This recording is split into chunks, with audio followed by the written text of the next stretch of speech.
Okay, तो if you remember geosyncline में यही वाला पार्ट बता रहा था, अगर आप लोग को याद होगा तो, this one.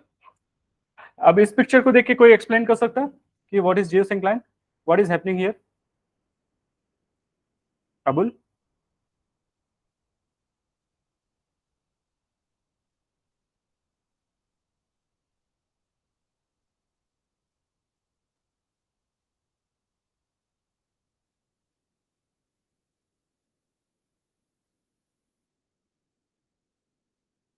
विदर्शिता?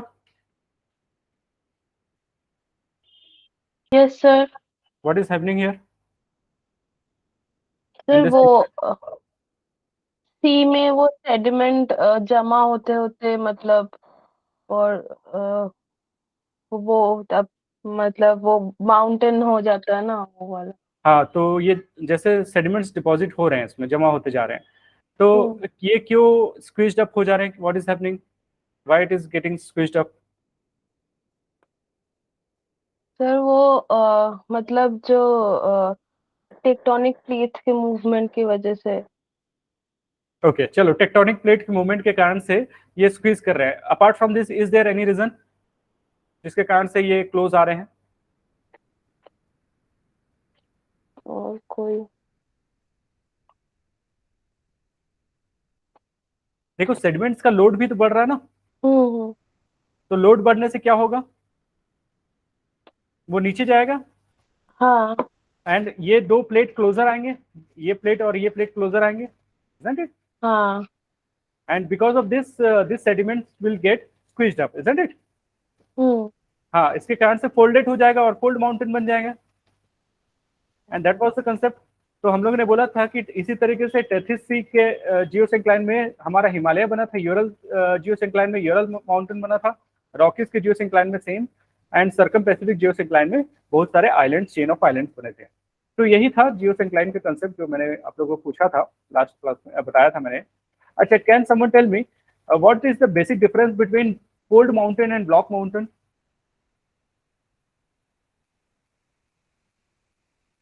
Fold mountain and block mountain में क्या डिफरेंस है?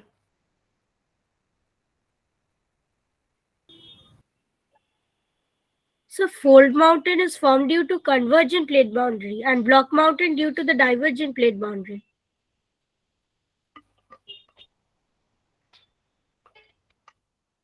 One thing is sure, fold mountain is due to convergent plate boundary. That's true. But we cannot say the block mountain is due to divergent plate boundary. But yes, we can say that there was tension force which were there.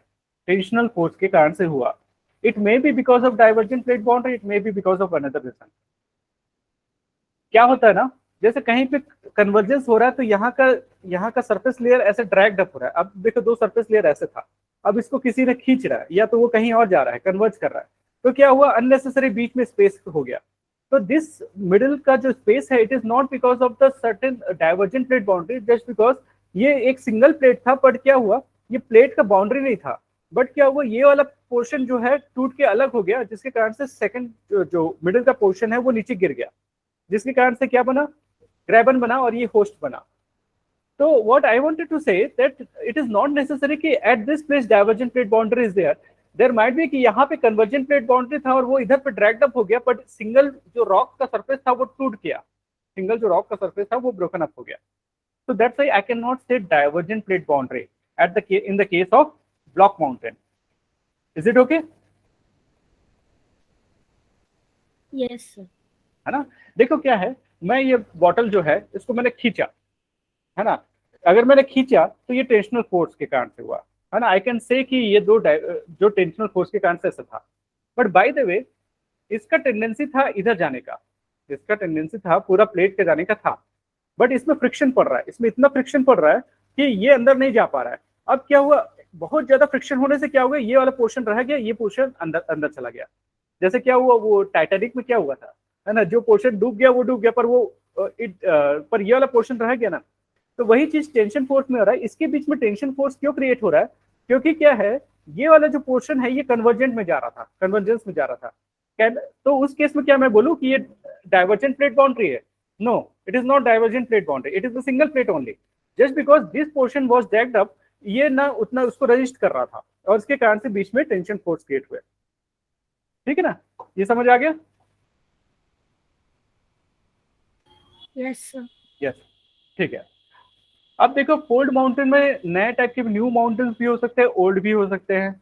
ये new fold mountain में दो example मैंने दिए थे. Can someone tell me कि what are those examples? कौन कौन से दो एग्जांपल्स थे? पिछले क्लास में मैंने बहुत अच्छा व्यू भी दिखाया था आप लोग को.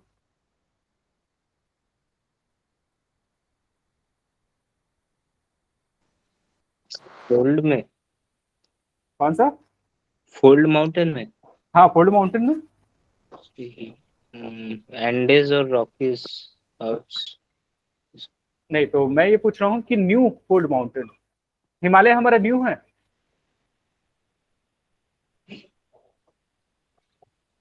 हिमालय न्यू फोल्ड माउंटेन है. हाँ हाँ सर. सर. हाँ, तो हिमालय के समय और कौन सा माउंटेन बना था? Atlas. Atlas? Andes. Andes. Andes.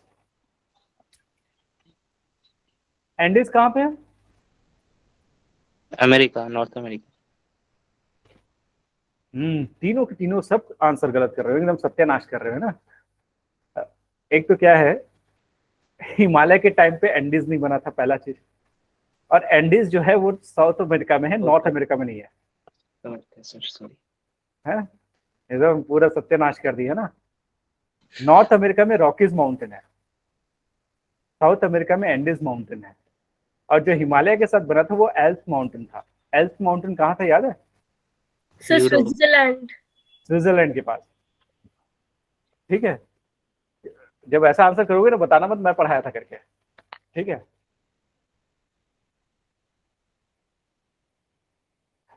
मैं अच्छे से आप लोगों को दिखाया. इतना अच्छा व्यूज थे एल्प्स माउंटेन के, हम लोगों ने देखा, हिमालय से देखा. देखो, Himalayas and Alps mountain are the example of the new fold mountain. They are very new. What I had told you, रफली around 20 to 30 million years ago इनका फॉर्मेशन हुआ था. 20 से 30 मिलियन साल पुराना ही है. But we have the examples which are old fold mountain, जो जिनका existence right from the beginning of the formation of the earth है. हमारा अर्थ या सारे प्लैनेट के सिस्टम 4.6 बिलियन के आसपास है. और इसी के कारण से बहुत सारे कुछ माउंटेन्स जो स्टार्टिंग में बने थे वो वैसी के वैसी रह गए थे. ओल्ड फोल्ड माउंटेन में जो बच गए हैं वो या तो डेन्यूडेड हैं, इरोडेड हैं, जो टूटे फूटे हैं, या रेसिडुअल माउंटेन जो बच गए हैं. लास्ट क्लास में मैंने बताया था रेसिडुअल माउंटेन. रेसिडुअल माउंटेन है जैसे अरावली हो गया, एप्लेशियन हुआ. Appalachian, can someone tell me Appalachian कहाँ पे है?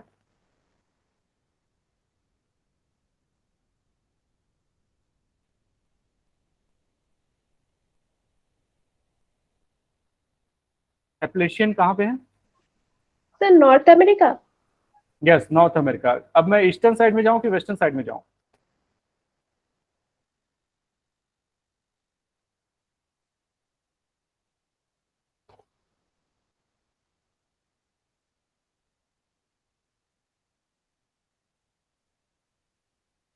एक साइड में रॉकीज है, एक साइड में एप्लेशियन है.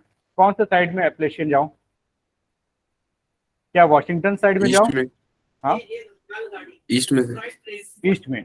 ओके, तो ईस्ट में एप्लेशियन माउंटेन है. ईस्ट में जहाँ पे वॉशिंगटन डीसी है, आपका न्यूयॉर्क है, फ्लोरिडा है, उस साइड पे एप्लेशियन माउंटेन है. और वेस्ट साइड में रॉकीज माउंटेन है, जहाँ पे सैन फ्रांसिस्को है, लॉस एंजलिस है, कैलिफोर्निया है ना. उस साइड पे आपका क्या है? आपका रॉकीज माउंटेन. ठीक है. अच्छा, तो व्हाट वी आर सेइंग कि ओल्ड फोल्ड माउंटेन का एग्जांपल है अरावली. तो Aravalli is old fold mountain.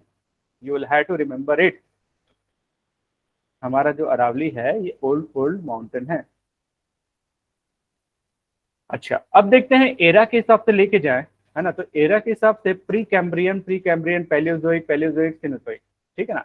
उस हिसाब से देखा जाए तो सबसे पुराने माउंटेन्स में 2.5 बिलियन से 3.8 बिलियन के आसपास का टाइम है अरावली का, है ना. 2.5 से 3.8. और अर्थ में लाइफ याद होगा 3.8 बिलियन के आसपास आया था. मतलब व्हाट यू कैन से कि अरावली जब फॉर्म हो रहा था उसी समय अर्थ में लाइफ आ रहा था. और वो भी अर्थ में लाइफ कहाँ पे पहले आया था, लैंड पे आया था कि ओशन में आया था? Ocean. ओशन में। तो मतलब अरावली का फॉर्मेशन का टाइम और लाइफ आने का टाइम जो ओशन में था, दैट वाज रफली द सेम। ठीक है। देन प्री कैम्ब्रियन में 570 से 2.5 बिलियन के आसपास, मतलब बहुत लंबा टाइम था जिसमें ज्यादा कोई माउंटेन्स के फॉर्मेशन नहीं हुआ। एक वुप में ओरिजिन है, नॉर्थ वेस्ट कनाडा में इसका हुआ था, वो ये ज्यादा बड़ा माउंटेन नहीं है। तो और जो बचा था वो सारा खत्म हो गया क्योंकि ग्लेशियर्स होते हैं उस एरिया पे, तो इसलिए क्या है, ये उतना ज्यादा प्रोमिनेंट नहीं है। Next one is Caledonian. इस टाइम पे बहुत सारे माउंटेन बने थे, कैलेडोनियन, हर्सिनियन एंड टर्शरी। इस टाइम पे बहुत सारे माउंटेन्स बने थे। तो कैलेडोनियन जो 320 मिलियन के आसपास का टाइम था, मतलब उस समय डायनासोर्स आने वाले थे, है ना। उस समय जो बना था स्कैंडिनेविया। स्कैंडिनेविया कौन सा एरिया को बोला जाता है?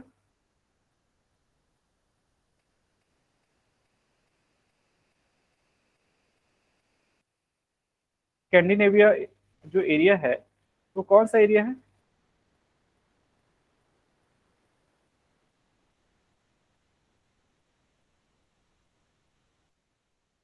ऋषिका?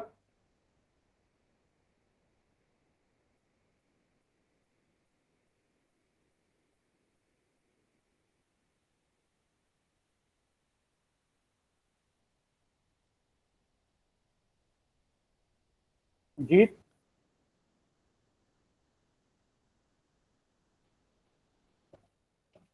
स्कैंडिनेविया तो एक रीजियन है ना?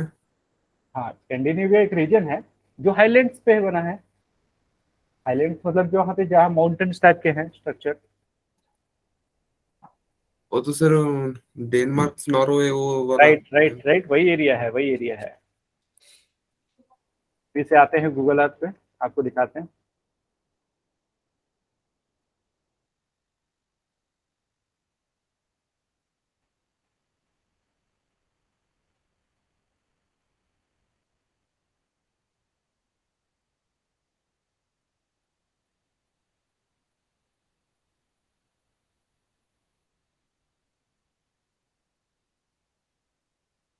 क्लाउड ही क्लाउड दिख रहे हैं जो अंदर जाने दो। हाँ, can you see this chain of mountain? Is it visible?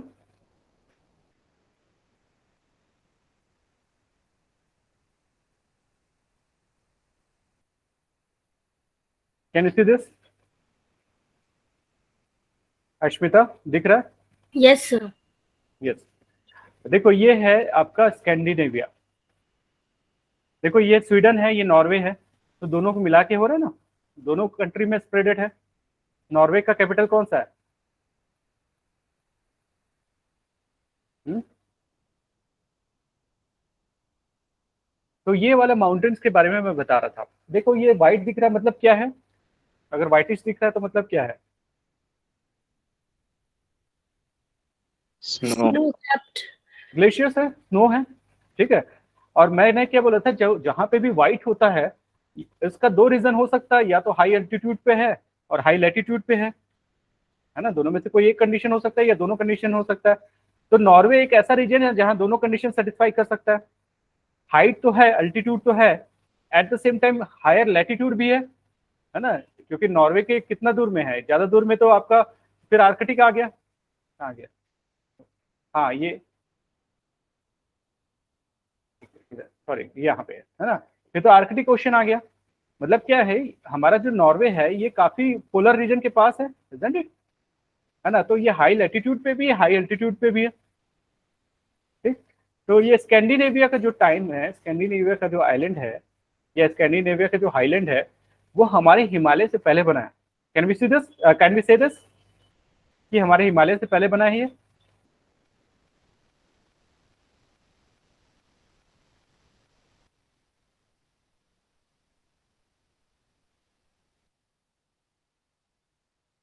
अब ये जो यूनाइटेड किंगडम है, इंग्लैंड, आयरलैंड, स्कॉटलैंड, इसमें से कौन सा रीजन आपको माउंटेन वाला दिख रहा है? मैं आयरलैंड को बोलूं, कि ये लंदन वाला यूके वाला को बोलूं या स्कॉटलैंड को बोलूं, किसको बोलूं कि ये माउंटेनियस रीजन है? By looking at this Google Earth, Scotland वाला। स्कॉटलैंड, हाँ सर। यस, है ना? तो यू कैन सी, देखो स्कॉटलैंड हो गया या स्कैंडिनेविया हो गया, तो ये जो टाइम है स्कैंडिनेविया और स्कॉटलैंड का जो माउंटेन है, ये दोनों का टाइम सेम है, ठीक है ना? मतलब ब्रिटेन का नॉर्दर्न पोर्शन या स्कॉटलैंड वाला पोर्शन या एंड नॉर्वे का, स्वीडन का जो माउंटेन है, ये दोनों का टाइम सेम है, ठीक है? अब ये कैलेडोनियन टाइम का है। कैलेडोनियन एक माउंटेन बिल्डिंग का फेज है जो कि काफी प्रोमिनेंट है। उस समय माउंटेन बिल्डिंग में ये दो मेजर स्ट्रक्चर बने थे। सेकंड है हर्सिनियन माउंटेन। कई बार अपना ये जीसीलियोंग पढ़ोगे ना, तो उसमें लिखा रहता है हर्सिनियन माउंटेन। तो हर्सिनियन माउंटेन से अगर मैं बात करता हूँ तो मतलब डायनासोर थे। डायनासोर का टाइम आ चुका है, जुरासिक का टाइम आ चुका है, वही टाइम है, ठीक है ना? उस समय क्या कौन कौन से माउंटेन्स बने थे? Ural mountain, Pennines mountain and Appalachian mountain. तो यू कैन सी कि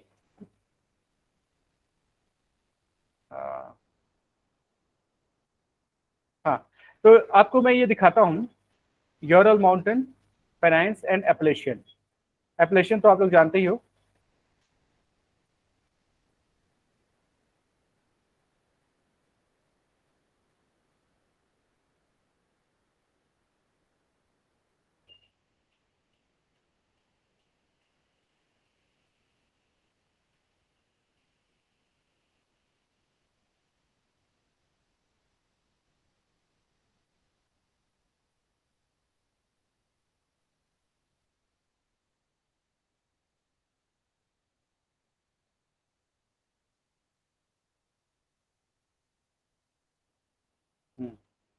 देखो ये यूरल माउंटेन्स को उतना प्रोमिनेंटली विजिबल नहीं है। ये देखो लाइट ही दिख रहा है ना, जिसको हम लोग बोलते हैं ना boundary between Asia and Europe.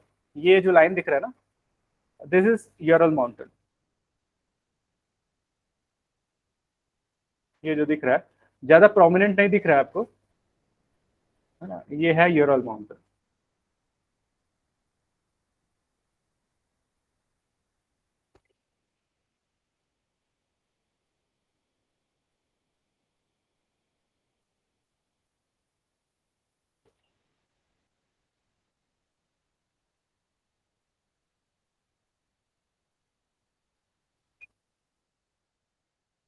तो पेनाइन्स माउंटेन तो उतना, ये भी उतना प्रोमिनेंट नहीं है।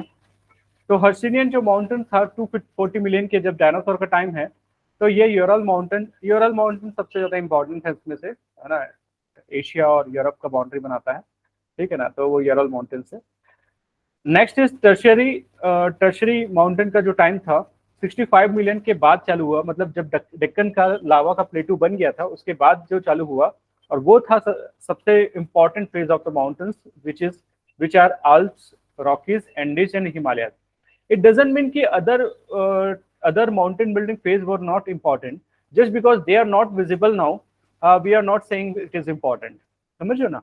क्या है, इस समय भी इतने माउंटेन बने होंगे जो बन के खत्म भी हो गए होंगे, हम लोग को पता नहीं है। टर्शरी माउंटेन इतने इंपॉर्टेंट माउंटेन्स क्यों दिखते हैं? क्योंकि they are still existing and they have the summit which is quite away from the sea level, ठीक है ना? ये जो 4 माउंटेन्स है, इसलिए हम लोग इसी के बारे में ज्यादा समझते हैं और इसी के बारे में ज्यादा समझना भी है, ठीक है ना? क्योंकि ये आपको विजिबल होते हैं अभी। तो यंग और न्यू फोल्ड माउंटेन जब मैं बात करता हूं, तो इसको 2 टाइप में डिवाइड कर सकते हैं। एक तो है एंडियन टाइप माउंटेन। एंडियन का टाइप मतलब एंडीज जो माउंटेन था, जैसे बना था एंडीज का माउंटेन जो साउथ अमेरिका के वेस्टर्न साइड में है, पेरू चिली वाला एरिया, वो जब बना था उस टाइप के माउंटेन को एंडियन टाइप का माउंटेन बोलते हैं, जो कि यंग फोल्ड माउंटेन है। और इसके एग्जाम्पल है रॉकीज एंड एंडीज। और ये दोनों जो एग्जाम्पल है कॉन्टिनेंट एंड ओशियन के कन्वर्जेंस के एग्जाम्पल है। तो never be confused with Rockies and Andes and Alps, क्योंकि एल्प्स जो है, that Alps is example of this Himalayan type of mountain, while Andes and Rockies are example of continent and oceanic convergence. Alps and Himalaya are example of continent and continent convergence. ठीक है ना? So type of mountain differs if we will say Himalayan type mountain जब हम लोग बोलते हैं तो it says कि कॉन्टिनेंट कॉन्टिनेंट टाइप का कन्वर्जेंस वाला माउंटेन। व्हेन वी से कि ये इंडियन टाइप का माउंटेन है then we call it continent and oceanic convergence वाला माउंटेन है। कैन समवन टेल मी कि साउथ अमेरिका में एंड नॉर्थ अमेरिका में ये दोनों में जो ओशियन इन्वॉल्व है क्या वो कॉमन ओशियन है कि अलग ओशियन है? मतलब ओशियन का जो प्लेट इन्वॉल्व है वो सेम ओशियनिक प्लेट है कि अलग अलग ओशियनिक प्लेट है?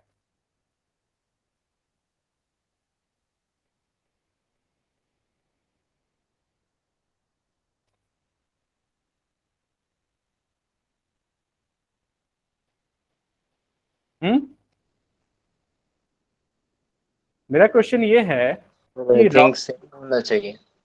सेम होना चाहिए। हाँ सर, क्योंकि बीच में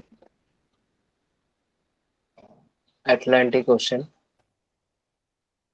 यहाँ ये जो है इस साइड को रॉकीज माउंटेन इस साइड है, किस साइड पे जाऊं? लेफ्ट में जाऊं? हाँ सर, और लेफ्ट में ये कौन सा ओशियन है? पैसिफिक। पैसिफिक। अब मैं नीचे आता हूं, ये कौन सा कॉन्टिनेंट दिख रहा है मुझे? कब साउथ अमेरिका। South America. यहाँ पे ये कौन सा माउंटेन दिख रहा है?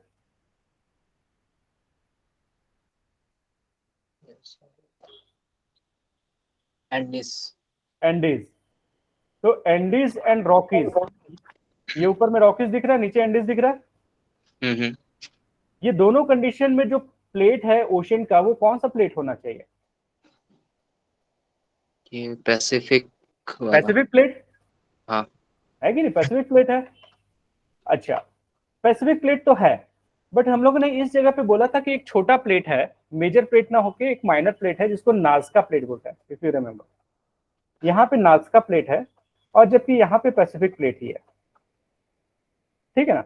तो दोनों जगह पे पैसिफिक ओशन ही इन्वॉल्व है और दोनों ओशियन एंड कॉन्टिनेंट कन्वर्जेंस है। Can you say this? Pacific ocean and continent, तो ओशियन एंड कॉन्टिनेंट कन्वर्जेंस, और यहाँ पे भी क्या है? Ocean and continent convergence. तो these are the example of Indian type of mountain. Sir ये लास्ट जो बोले एक बार बोलेंगे? मैंने बोला कि ये कन्वर्जेंस जो हो रहा है ये oceanic plate and continental plate का है ना कन्वर्जेंस, यहाँ पे जो माउंटेन बना, क्योंकि ओशनिक प्लेट जा रहा है कॉन्टिनेंट के अंदर में। हाँ सर। यहाँ पे भी ऐसे ही हो रहा है।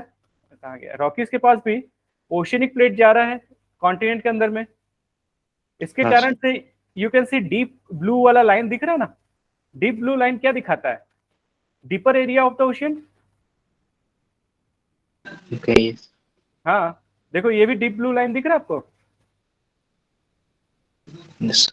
हाँ, तो यहाँ पे पैसिफिक प्लेट अंदर जा रहा है, यहाँ पे भी पैसिफिक प्लेट अंदर जा रहा है, जिसके कारण से यहाँ पे रॉकीज बना और यहाँ पे क्या बना? यहाँ पे एंडीज बना। तो can we say these are earthquake prone areas from starting from this Argentina, Chile, Peru, Panama, Mexico, California and America का western portion. These all are the earthquake prone area, isn't it? Yes sir. और ये दोनों example है ocean and continent का convergence का। अब मैं इधर आता हूं, ये पूरा टेथिस सी था, यहाँ से लेके ये ऐसा पूरा टेथिस सी था। ये जो आपको मेडिटेरेनियन सी दिख रहा है फ्रॉम हियर टू हियर, ये पूरा टेथिस सी था।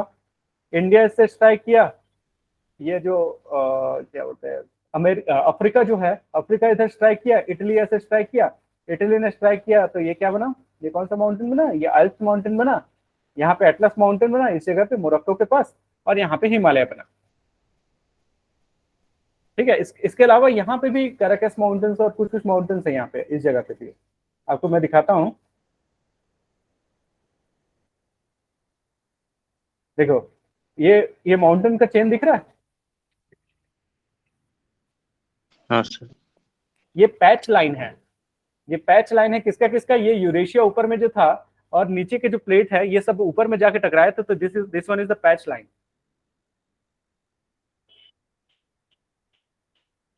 तो ये पूरा एरिया देख रहे हो, ये पूरा रिंकल्स पड़े हुए हैं, ये माउंटेन्स के रिंकल्स हैं। सर पैच लाइन मतलब वो एक्चुअली माउंटेन्स नहीं है ऐसा? हाँ वही है, पैच लाइन मतलब वो माउंटेन्स ही है। ओके। इंडिया में क्या है, उसी को इंडो सांको सच्चर जोन बोला जाता है, ITSZ बोला जाता है।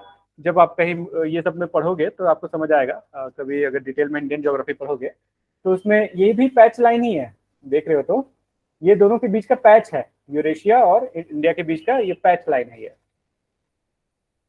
सिलाई किया हुआ है एरिया है, ठीक है ना। तो ये जहां जहां पे ऐसा हुआ है ना, वहां पे पूरा माउंटेन्स बन गए, यहाँ से लेके स्टार्टिंग फ्रॉम ये पूरा ये पूरा एरिया तक माउंटेन्स बनेगा। ठीक, यही पर बताना चाह रहा था।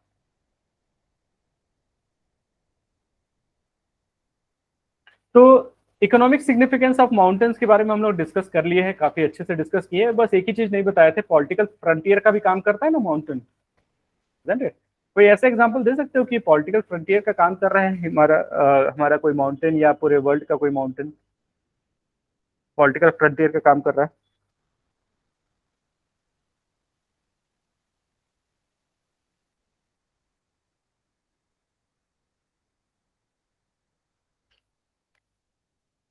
ये तुर्किया में जो अर्थक्वेक आया ना, तो क्या है कि काफी काफी ज्यादा 35,000 लोग की डेथ हो चुकी है, मतलब कितना बड़ा डिजास्टर है सोचो। तो अब पाकिस्तान भी एरिया जो है वो भी अर्थक्वेक प्रोन है, ऑलरेडी पिछले बार भी अर्थक्वेक आया था तो काफी नुकसान हुआ था। पर तो पाकिस्तान में तो ऑलरेडी ऐसा हो रहा है कि डेली का खाने पीने की चीज या पेट्रोल वेट्रोल भी जो है इतनी महंगी हो गई है कि उनकी हालत खराब है। ऐसे कंडीशन में अभी वो IMF $1 बिलियन उसको लोन देने का बात कर रहा है, उसको वो पैकेज बेल आउट पैकेज का काम कर रहा है। अब ऐसे कंडीशन में सडनली वहां पे रूमर्स फैल गया, क्योंकि पाकिस्तान का भी जो जो पब्लिक है वो हम लोग से जस्ट बोलना चाहिए कि हम लोग एक जनरेशन आगे हैं, वो एक जनरेशन पीछे है। हमारे ही एक जनरेशन पीछे समझ लो कि जिस टाइप का वो थॉट था वैसे टाइप का उनका है ना। अब धीरे धीरे वो कई जनरेशन हम लोग आगे हो जाएंगे। तो क्या है, वहां पे रूमर्स फैल गया कि भाई यहाँ पे भी अर्थक्वेक आ सकता है, तो सब एकदम डर गए कि यहाँ पे भी अर्थक्वेक आ जाएगा, और किसी ने प्रिडिक्ट भी कर दिया, वहां का किसी साइंटिस्ट वगैरह ने कि यहाँ पे अर्थक्वेक आएगा करके। तो एकदम हालत खराब हो गई उन लोग की। तो ये है कि देखो, हाँ प्रेशर बिल्डअप हो रहा है ना। इंडिया का जो एरिया है, मतलब हिमालय का जो भी एरिया है, वो सारे जगह तो अनस्टेबल है ना, और एक ग्रेट लर्निंग भी है हमारा उनसे। अब देखो, तुर्किया की जो या सीरिया की जो की गवर्नमेंट है, वो लोग अब सारे बिल्डर्स को पकड़ रहे हैं। वो बिल्डर को ये देख रहे हैं कि कौन कौन से बिल्डर ने अर्थक्वेक के नॉर्म्स के हिसाब से बिल्डिंग का स्ट्रक्चर खड़ा किया था। क्योंकि देखो, इतने सारे बिल्डिंग बंद हो जाते हैं, सब लोग रहने चालू कर देते हैं, बिल्डर भी पैसा खाने के चक्कर में वो बहुत सारे नॉर्म्स को साइड लाइन कर देता है। बट ये ऐसा कुछ होता है तब समझ आता है कि इतना सारी चीजें हैं। तो इसमें ऐसा नहीं कि बिल्डर की खाली गलती है, पर ये प्रॉब्लम होता है। जैसे क्या है, किसी गवर्नमेंट पे आंच आती है तो IAS IPS को रस्टिकेट किया जाता है। वैसी टाइप का है कि अगर वहाँ की गवर्नमेंट्स के ऊपर में ये ना आए तो वहाँ के बिल्डर को पकड़ा जा रहा है। भाई अप्रूवल देने वाले आप, मॉनिटर करने वाले आप बिल्डर को पकड़ के क्या करोगे? जो पहले कर लेना था वही कर लेना था, है ना। एनीवेज, तो खैर, तो मैं क्वेश्चन ये पूछ रहा था कि माउंटेन्स कौन से, आपको कोई रीजन ऐसा पता है जहाँ पे माउंटेन्स ने पॉलिटिकल फ्रंटियर का काम किया है? हाँ, इंडिया चाइना। अच्छा, इंडिया चाइना, हाँ इंडिया चाइना का बोल सकते हैं। इंडिया चाइना में बहुत सारा रीजन ऐसा है जो कि फ्रंटियर का काम किया है। और कोई ऐसा रीजन इंडिया का छोड़ के?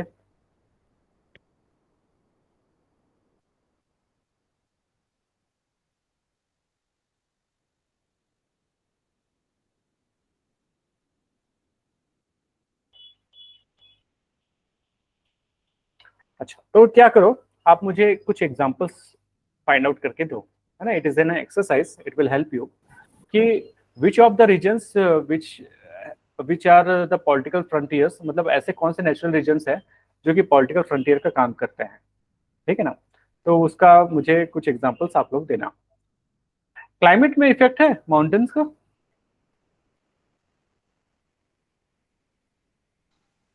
हाँ सर।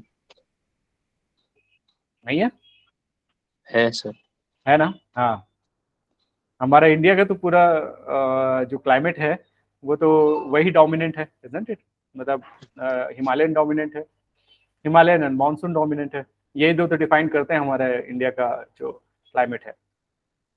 ठीक, प्लेटूज के बारे में समझते हैं। ठीक है, माउंटेन्स के बारे में समझ लिया, प्लेटूज के बारे में समझते हैं।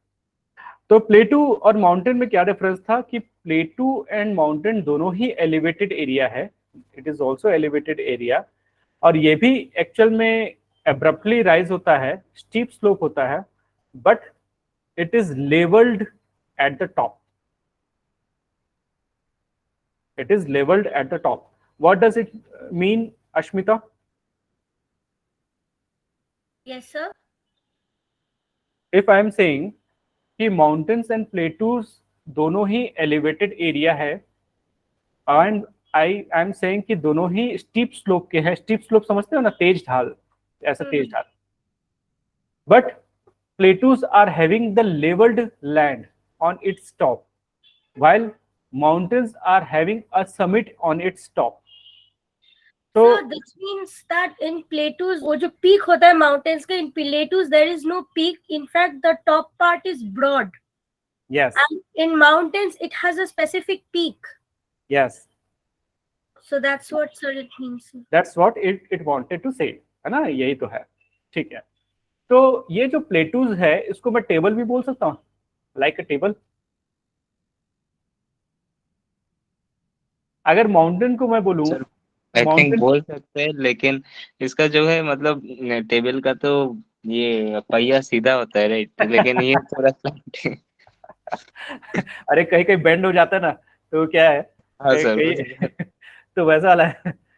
खैर, क्या है, ये जो प्लेटूज है ना, कई कई जगह तो बहुत स्टीप स्लोप है। स्टीप स्लोप मतलब ये है कि लाइक अ टेबल, जैसे मैंने कुछ पिक्चर दिखाया था ना, आपको याद होगा, ये रेसिडुअल माउंटेन्स वगैरह का कुछ एग्जांपल दिया था।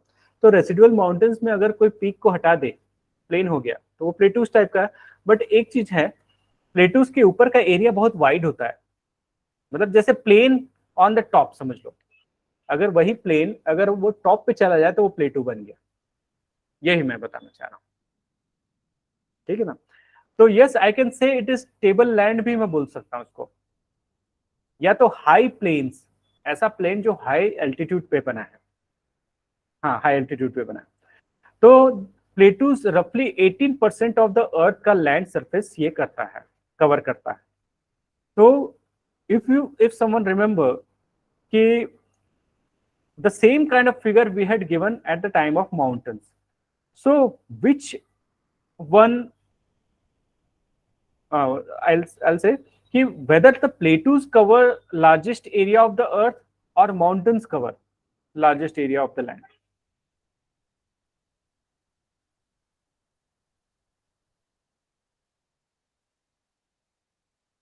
Which one is covering larger area, plateaus or mountains for the land?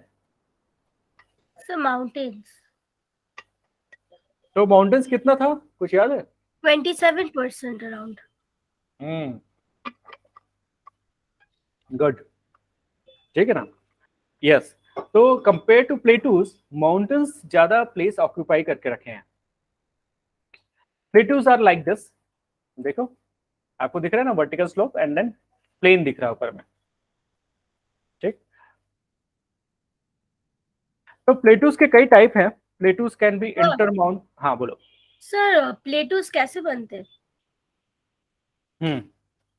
देखो क्या है, कोई भी प्लेन कोई भी समिट जो होता है ना, वो समिट क्या है कि लेटर ऑन टॉपल होना ही है, गिरना ही है, उसका जो ऊपर वाला पोर्शन है, क्योंकि वो क्या होता है, वो सबसे ज्यादा रेजिस्टेंस उसको बियर करना पड़ता है, एयर का, ग्लेशियर का, विंड का, बहुत ज्यादा। क्योंकि ऊपर एरिया पे क्या होता है, टॉप के एरिया में जो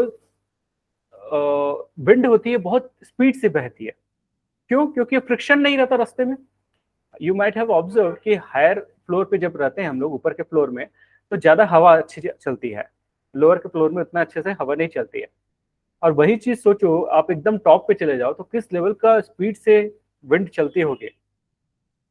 तो एक तो क्या, वही माउंटेन जिसका समिट टूट गया, इरोड हो गया, अब लाइक अ प्लेन टाइप का दिख रहा है, तो वही माउंटेन प्लेटूज बन सकता है। पर प्लेटूज बनने का बहुत सारे अदर तरीके भी हैं, है ना। हम लोग क्या है कि हम लोग प्लेटूज के लिए स्पेसिफिक रीजंस देंगे कि क्यों बनता है, क्योंकि दोनों माउंटेन्स बनने का प्रोसेस अलग है, प्लेटूज बनने का प्रोसेस अलग है। इट मे हैपन कि कोई माउंटेन लेटर ऑन प्लेटू बन गया, तो वैसे टाइप को हम लोग पहले तो रेसिडुअल माउंटेन्स बोलेंगे, उसमें भी माउंटेन का सारा प्रॉपर्टी खत्म हो गया और ऊपर का लार्ज एरिया अभी भी बचा हुआ है, तब हम लोग उसको प्लेटू बोलेंगे। और उसमें भी क्या, वैसे प्लेटूज को क्या बोलेंगे, डाइसेक्टेड प्लेटू। डाइसेक्टेड जैसे रेसिडुअल था ना वहां पे, वैसे इसको डाइसेक्टेड प्लेटू बोलेंगे, जो मतलब डाइसेक्ट हो चुका है, कटा फटा है। एनीवेज, इन एनी केस मैं क्या बता रहा हूँ, ये जो टाइप बता रहा हूँ ना प्लेटूज कैसे बनते हैं, ये हर एक प्लेटू का टाइप तरीका अलग अलग है ना। ये सारे प्लेटूज जो पढ़ेंगे हम लोग, हर एक प्लेटू बनने का तरीका अलग अलग है। कोई माउंटेन से बन सकता है, कोई वोल्केनो से बन सर सकता सर है। अ, हाँ, एक बार फिर से बोलेंगे वो, उस मैंने वो पार्ट में मेरा नेट थोड़ा गड़बड़ हो गया था। कौन से पार्ट को बताओ? वो डाइसेक्टेड प्लेटू का हाँ हाँ, वो पार्ट। डाइसेक्टेड प्लेटू देखो, एक माउंटेन था, है ना, जिसका बेस बहुत लार्ज था, धीरे से क्या है ये टूट गया, फिर ऐसा रह गया और इरोशन हुआ, तो लाइक ऐसे टाइप का ऐसा रह गया, तो वही माउंटेन प्लेन बन गया, डाइसेक्ट हो गया, कट गया, कई जगह से टूट गया, तो जो रेसिडुअल माउंटेन था वही अब डाइसेक्टेड डाइसेक्टेड प्लेटू बन गया। बस एक चीज का डिफरेंस होना चाहिए कि ये एरिया जो है ये लार्ज होना चाहिए, मतलब ये जो मिडिल का एरिया है ना वो लार्ज होना चाहिए, मतलब ऐसे माउंटेन का प्लेटू नहीं बनेगा, माउंटेन ऐसा होगा तो उसी का प्लेटू बनेगा। सर मतलब जो प्लेट बाउंड्रीज होते हैं उससे भी प्लेटूज बन सकते हैं? प्लेट बाउंड्रीज से ना, यस सर। देखो क्या है, ब्राजीलियन हाईलैंड्स जो हम लोगों ने पढ़ा, इथियोपियन हाईलैंड्स, ये सब बाउंड्री में ही है। देख बता रहा हूँ आपको, मैं एक यहाँ का एक पिक्चर में दिखाता हूँ आपको, थोड़ा मैं समझाने में आसान होगा। जैसे ये माउंटेन है, यहाँ पे भी माउंटेन है ना, दोनों साइड पे माउंटेन है। अब क्या है, ये माउंटेन क्यों बना होगा, यहाँ पे ऐसा कुछ कंप्रेशन पड़ा होगा, यहाँ पे कंप्रेशन पड़ा होगा, तो ये जो माउंटेन है, ये माउंटेन के रेंज है, ये दोनों सेम माउंटेन के रेंज होंगे। हिमालय का सपोज ये ग्रेटर हिमालय है, ये लेसर हिमालय है। अब जब कंप्रेशन पड़ रहा है दोनों साइड से, तो ये वाला एरिया भी तो लिफ्ट हो जाएगा ना, मिडिल वाला एरिया भी लिफ्ट हो जाएगा, है ना। तो क्या है, जैसे इंडिया जब था, इंडिया को यहां से प्रेशर पड़ा, वहां पे एक पामीर का नॉट है जो कि बहुत स्ट्रॉन्गर एरिया है, जो उसको हटने नहीं दे रहा है, उसको मूव होने नहीं दे रहा है, तो ये जो तिब्बत का प्लेटू है वो राइज अप हो गया। तिब्बत जो था वो एक स्ट्रॉन्ग एरिया था, स्ट्रॉन्ग ज्योग्राफिकल रीजन था, जो रेजिस्ट किया हिमालय को आगे बढ़ने से, तो हिमालय तो राइज हो गया। वहां पे वहां पे रॉक भी बना हुआ है इस जगह पे, है ना, यहाँ पे माउंटेन्स भी बने हुए हैं, बट मिडिल में टिबेटियन प्लेटू बन गया। तो ये जो टिबेटियन प्लेटू है, it was associated with the formation of the this mountains. Tibetan plateau itself 800 meter से 900 मीटर, 1000 मीटर, कई कई जगह पर 500 किलोमीटर हाइट पे है। तो जो प्लेटू है वो भी इतने हाइट पे है ना। तो ये क्यों हुआ, इसको बोलते हैं इंटर माउंटेन प्लेटू। इंटर माउंटेन मतलब दो माउंटेन के बीच का प्लेटू, दोनों साइड से कंप्रेशन पड़ेगा तो वो सारा ही राइज अप हो जाएगा, कोई जिस किसी का समिट बनेगा, किसी का समिट नहीं बनेगा। Is it okay?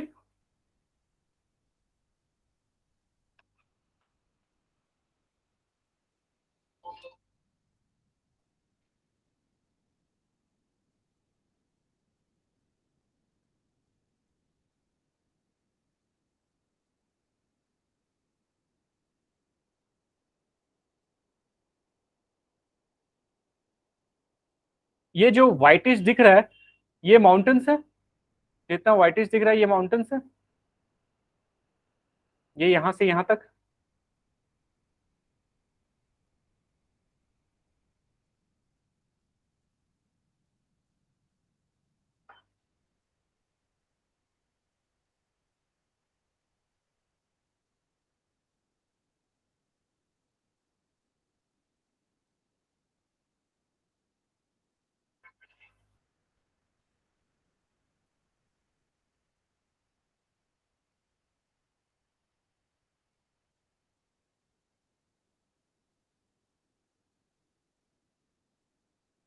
तो ये जो दिख रहे हैं ये तो क्लियरली माउंटेन्स आपको दिख रहे होंगे, दीज आर माउंटेन्स, है ना, ये तो क्लियरली दिख रहे होंगे। अब इसके मैं आगे पहुंचता हूं,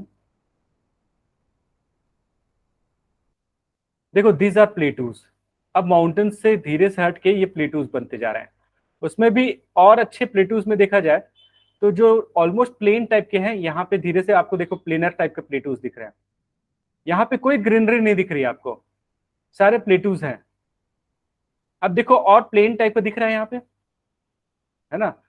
अब ये प्लेन टाइप का दिख रहा है पर ये एलिवेटेड एरिया होगा, बहुत हाइट पे होगा। ये जो एरिया है काफी ज्यादा हाइट पे होगा, क्योंकि ये दो माउंटेन्स के बीच का प्लेटू है। ये सारा ही प्लेटू है, देख रहे हो कि ये सारा ही प्लेटूज हैं। सर ब्लॉक माउंटेन से प्लेटू हो सकता है? ब्लॉक माउंटेन टेंशन के कारण से क्रिएट होता है ना। ब्लॉक माउंटेन टेंशन के कारण से क्रिएट होता है। और ये जो माउंटेन क्रिएट हो रहे हैं इंटर माउंटेन प्लेटू, ये कंप्रेशन के कारण से क्रिएट हो रहा है, इंटर माउंटेन वाले प्लेटू। सर मतलब टेंशन के कारण से कोई प्लेटूज नहीं हो सकते? क्या होता है ना, जो हम लोग प्रीवियस एक पिक्चर देखे थे, आपको मैं दिखाता हूं। जब टेंशन एंड फोर्स क्रिएट होता है तो क्या हो जाता है, मैं आपको दिखाता हूं।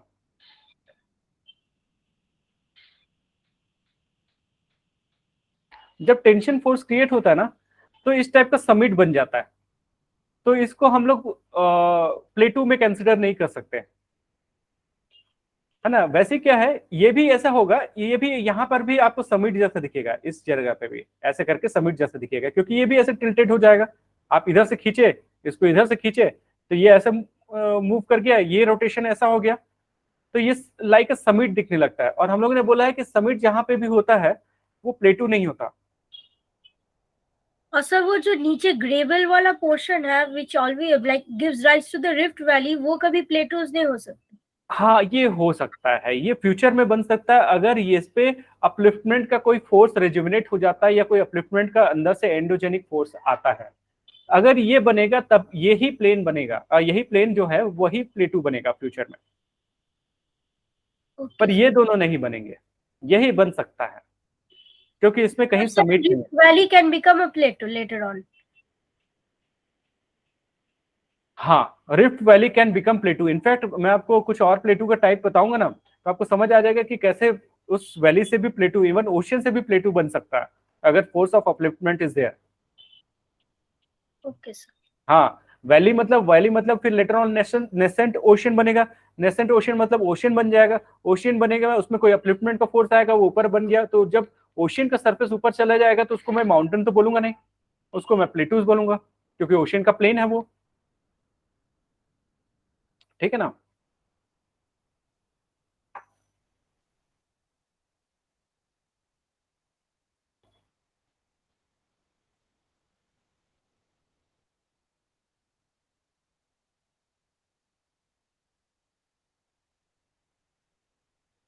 अब इसको देखो,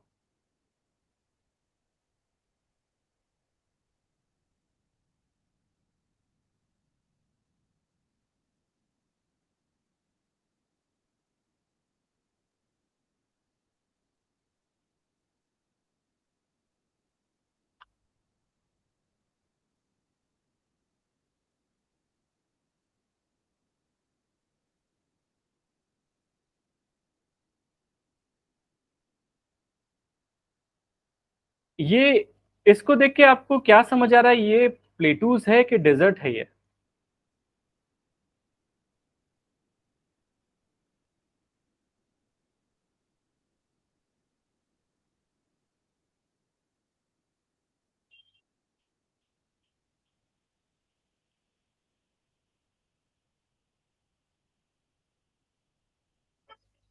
डेजर्ट लग रहा है।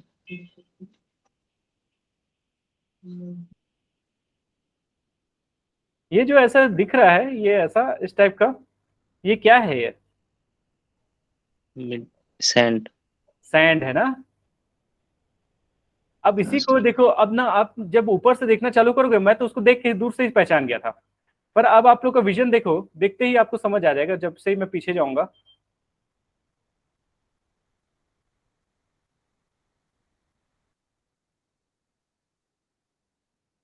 देखो ऊपर से लाइनिंग लाइनिंग दिख रहा है आपको।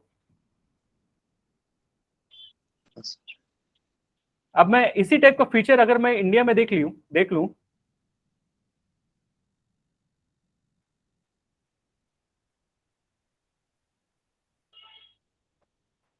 Can you see the linings here also?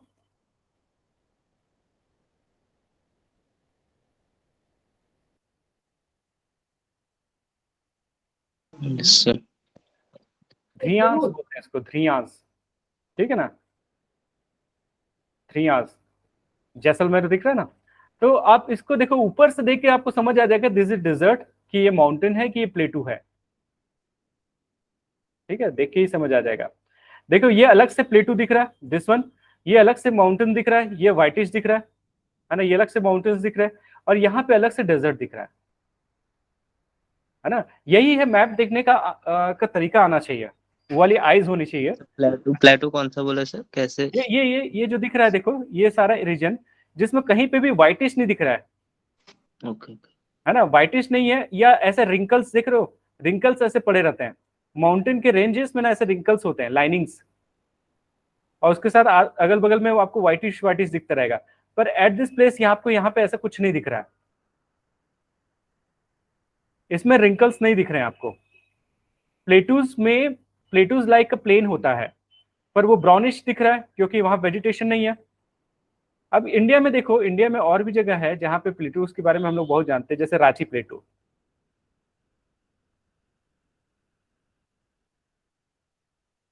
This one is Ranchi प्लेटू। Height में ज्यादा नहीं है ये, बट स्टिल आप थोड़ा सा ऑब्जर्व करोगे तो इस साइड पे पूरा ग्रीनिश दिख रहा है और बीच में ऐसा ब्राउनिश पोर्शन पैच दिख रहा है, तो it could be one of the प्लेटू। हम लोग इंडिया में ज्यादा डिटेल में जाते हैं, पर अगर हम लोग पूरे वर्ल्ड का प्लेटूज पढ़ते तो हम लोग रांची का प्लेटू के बारे में ज्यादा नहीं पढ़ते। अब यहाँ पे भी ऐसे ही दिख रहा है, तो हजारीबाग प्लेटू हो गया, ठीक है ना, इस जगह पे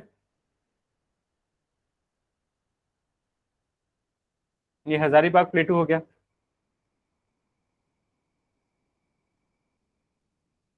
उस दिन लास्ट क्लास में ही मैंने आप लोग को पूछा था, वो राजमहल हिल्स के बारे में मैं एक बार बता रहा था आप लोग को, है ना। तो एक स्टेट पीएससी हुआ है अभी इसी 12th को, 12 फरवरी को, एक छत्तीसगढ़ का स्टेट पीएससी हुआ था। उसमें क्वेश्चन पूछा था कि इंडिया के पेनिनसुला के ईस्टर्न साइड में राजमहल हिल्स है कि वेस्टर्न साइड में, और गिर हिल्स वेस्टर्न साइड में है कि ईस्टर्न साइड में है, तो उसको मैच करना था। तो आप बताओ कि राजमहल हिल्स ईस्टर्न साइड में है कि वेस्टर्न साइड में है, राजमहल हिल्स इंडिया में, वेस्टर्न। और गिर? गिर आपका, गिर भी सर वेस्टर्न। अच्छा, और क्यों, कोई किसी का कोई और आंसर है?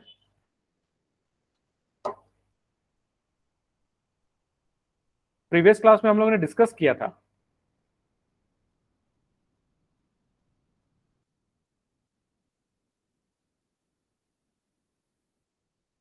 लास्ट क्लास में जीत बताओ, राजमहल हिल्स किस साइड जाएं, इंडिया के ईस्टर्न साइड में जाएं कि वेस्टर्न साइड में जाएं राजमहल हिल्स के लिए?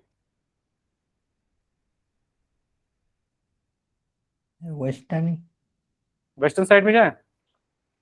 आपको याद होगा कि झारखंड और वेस्ट बंगाल के बीच में कोई बॉर्डर मैंने बताया था, कोई हिल्स है करके। हाँ सर वो, हाँ वो राजमहल हिल्स था। हाँ सर वो तब ईस्टर्न होगा सर। हाँ ईस्टर्न है। अब बताओ, अगर आप लोग एग्जाम दिए रहते, पढ़ाने के बाद भी गलत करके आते हैं, नाम खराब करना है तो पढ़ाई मत करो फिर। बताया इतना अच्छे से, इतना टाइम दिया मैंने, और उससे रिलेटेड मैंने बहुत सारी चीजें बताई आप लोग को, ठीक है।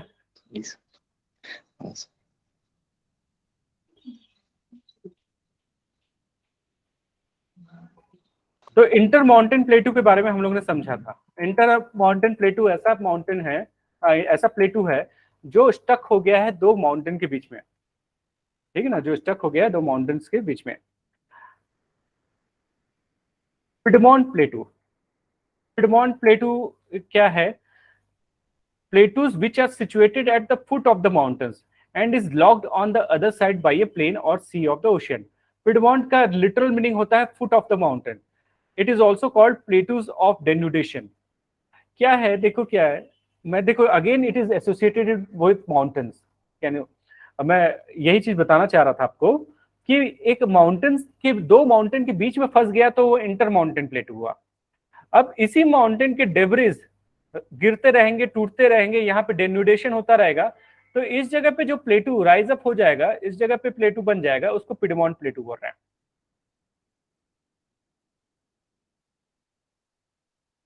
तो फुट लेवल पे माउंटेन जो माउंटेन का जो रिड्यूस्ड पोर्शन यहाँ पे आके गिर जाता है, यहाँ पे रह जाता है, वैसे प्लेटूज को हम लोग क्या बोलते हैं, पिडमॉन्ट प्लेटू। और इसका एग्जाम्पल है मालवा प्लेटू। मालवा प्लेटू कहाँ पे है? यूपी। यूपी में जाऊं? आज आपका ना दिन खराब है, आप आज मत ही आंसर करो आज।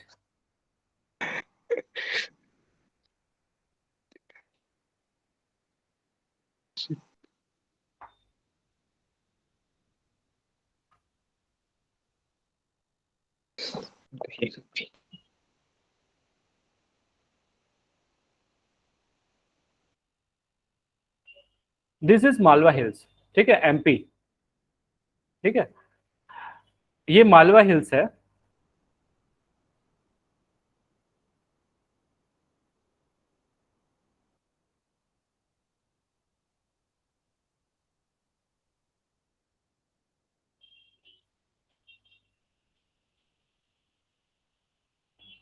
ये आपको एक माउंटेन दिख रहा होगा, ये देखो, इस जगह पे माउंटेन्स दिख रहे हैं। यहाँ तक माउंटेन्स ऐसा नहीं कि एक ही लाइन पे रहते हैं, ये हम लोग को पिक्चर में दिखाने में आसान है कि माउंटेन्स एक लाइन पे है। कुछ कुछ माउंटेन्स के यहाँ पे ब्रांचेस हो जाते हैं, कुछ ऐसे ब्रांचेस हो जाते हैं, कुछ ऐसे ब्रांचेस हो जाते हैं। आपको थोड़ा सा देखने में समझ आएगा। मैंने बताया जहाँ रिंकल्स दिख रहे हैं वहाँ पे माउंटेन्स है।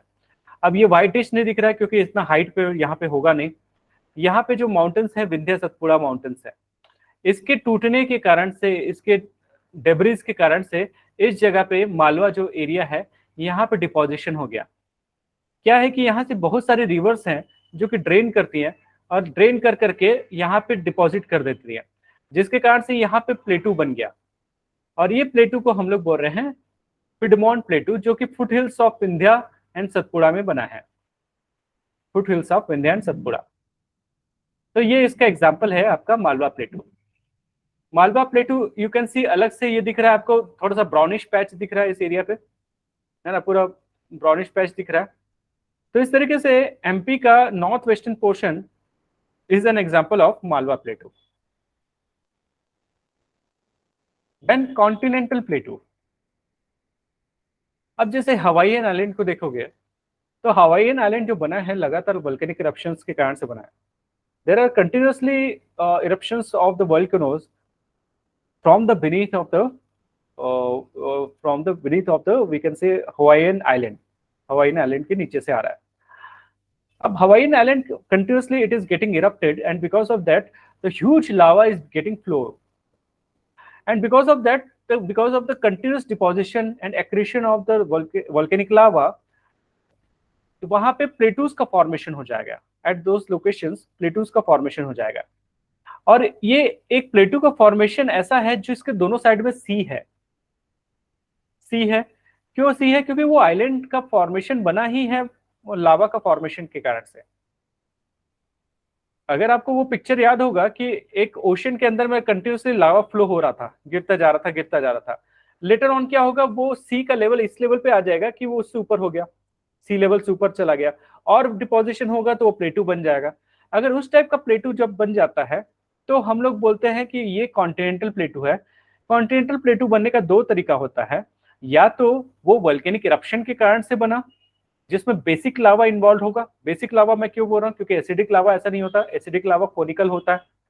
बेसिक लावा ऐसा बेसिक लावा जो कि विस्कोसिटी जिसमें कम होती है, ज्यादा दूर तक फैलता है, तभी वो प्लेन टाइप का बनाएगा, और प्लेन बना एलिवेटेड पोर्शन पर रहेगा तो वो प्लेटू हो जाएगा। प्लेन जो है एलिवेटेड पोर्शन पे रहेगा तो प्लेटू बन जाएगा। अब एक और तरीका है कि एक ओशन का एरिया था, एक ओशन का एरिया था, है ना, यहाँ पे एक लैंड है जो सडनली इरप्ट हो गया, ऊपर में आ गया और अंदर के एंडोजेनिक फोर्सेस के कारण से इरप्ट हो गया, और एल्स यहाँ पे रिवर जाके डिपॉजिट करते जा रही है, जिसके कारण से ये एक प्लेटू टाइप का बन गया। अगर इस टाइप का आइलैंड बनता है तभी भी हम लोग उसको कॉन्टिनेंटल प्लेटू बोलते हैं। तो मतलब ये है ओशन के अंदर से या तो कोई प्लेन ऊपर आ गया, या वोल्केनो के कारण से एक बड़ा लेयर डिपोजिशन हो गया जो ओशन से ऊपर आ गया, या तो इरोजन के कारण से कहीं पे एक्यूमुलेट हो रहा है, जैसे कहीं पे हिमालय इरोड हुआ तो कहीं पे एक्यूमुलेट हो रहा है, इसके कारण से जो प्लेटूज बने वो प्लेटूज को कॉन्टिनेंटल प्लेटू बोलते हैं। And this प्लेटू is प्लेटू of accumulation. This प्लेटू is plateau of accumulation because it may be the accumulation of the sediments which has been brought by river, or else it may be the accumulation of the basic lava, or else it is due to the upliftment of any kind of the base of the sea. इस type के feature से जो बना है इसका India का example है plateau of Maharashtra. It is an example of continental plateau. Then next plateau जो होता है वोल्केनिक प्लेटू। अब वोल्केनो के कारण से माउंटेन तो बन जाते हैं, पर ये वोल्केनो का लगातार फ्लो होता रहेगा, इस तरीके से फ्लो होता रहेगा तो बहुत बड़े एरिया पे प्लेटू का फॉर्मेशन हो जाएगा, और it is because of the basaltic या basic lava only, isn't it? Basic ही होगा क्योंकि एसिडिक तो ज्यादा दूर तक जाता नहीं है, मैंने बोला था। तो because of the formation of the pyroclastic volcanic materials, इसके कारण से प्लेटू का फॉर्मेशन हो जाता है और इस तरीके से एक प्लेटू बन जाता है। एग्जाम्पल है पेजारिटो या पेहारिटो प्लेटू, न्यू मैक्सिको में जो है, यूएसए में। ये यू कैन सी वोल्केनो के कारण से ये प्लेटू बन गया। वोल्केनो यहाँ पे कहीं पे होगा पर इतना इरप्शन हुआ कि ये पूरा एरिया प्लेटू बन गया। वैसी कोलंबिया स्नेक प्लेटू या डेक्कन का ट्रैप जो इंडिया का है, these are example of this volcanic plateau. यहाँ पे again you can see volcanic mountain के बगल में है वोल्केनिक प्लेटू। मतलब तीन प्लेटू हम लोगों ने ऐसा देखा जो कि किसी माउंटेन के अगल बगल में ही है ना। मतलब क्या है, माउंटेन एंड प्लेटू का फॉर्मेशन अलग अलग तरीके से नहीं, अलग अलग टाइम पीरियड पे सेम प्रोसेस से हो रहा है ना। पहले माउंटेन्स बन रहे हैं, उसका कचरा प्लेटू बना दे रहा है। पहले माउंटेन्स बन रहे हैं, उससे रिवर जो सेडिमेंट्स लेके आई, वो सेडिमेंट्स अपलिफ्टमेंट बन के प्लेटू बन गया। कहीं पे वोल्केनिक माउंटेन बना, उस वोल्केनो से जो लावा निकला वो लावा डिपॉजिट होके प्लेटू बना दिया, है ना। That's the thing. फिर है डाइसेक्टेड प्लेटू। अब ये बेचारा जो प्लेटू दिख रहा है, ये पहले हो सकता है इस टाइप का माउंटेन रहा हो, अब ये पूरा इरोड होके ये प्लेटू बन गया। तो whether I will say it mountain और I will say it plateau, so it is plateau. Mountain क्यों नहीं बोल रहा हूँ, क्योंकि थोड़ा सा तो ऊपर होता है यार, थोड़ा सा तो अपना इमेज रखता, उतना भी नहीं बचा है, तो मैं इसको क्या माउंटेन बोलूं? नहीं बोलूंगा। अब जैसे जब हम लोग रेसिडुअल माउंटेन बोल रहे थे तो उसने कुछ तो लाज रखी थी हमारी, कहाँ गया ये रेसिडुअल? इसको देख के लग रहा है कि हाँ कभी माउंटेन रहा होगा, बट इसको मैं इतना तक काट दूं इसको भी, है ना, तो फिर बचेगा क्या? तो वही है यार। तो डाइसेक्टेड प्लेटू जब मैं बता रहा हूँ तो डाइसेक्टेड प्लेटू पूरा डाइसेक्ट हो चुका है, कुछ ही पोर्शन रह गया है, ये भी खत्म हो जाएगा, तो वो है डाइसेक्टेड प्लेटू। एग्जाम्पल है कोलोराडो प्लेटू, इसका एग्जाम्पल है। अब सिग्निफिकेंस ऑफ प्लेटू, आप लोगों ने माउंटेन का मुझे सिग्निफिकेंस बताया, है ना। अब मुझे प्लेटू का सिग्निफिकेंस बताओ।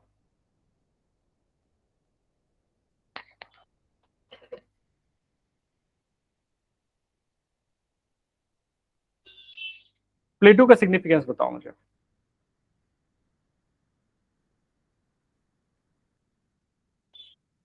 इंडिया में प्लेटू नहीं होते तो क्या होता?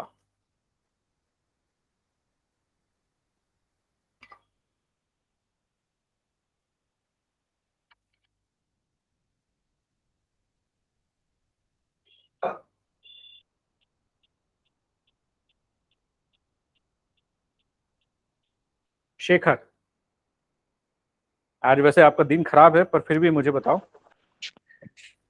प्लेटूज का सिग्निफिकेंस क्या है जो यूनिक है माउंटेन से? सर यूनिक तो एक है कि प्लेन से जैसे वो चूड़ा नहीं है, लाइक समिट नहीं है, तो इसके चलते नहीं, मैं बोला इकोनॉमिक सिग्निफिकेंस, ओके। मतलब उससे क्या फायदा होता है हमको?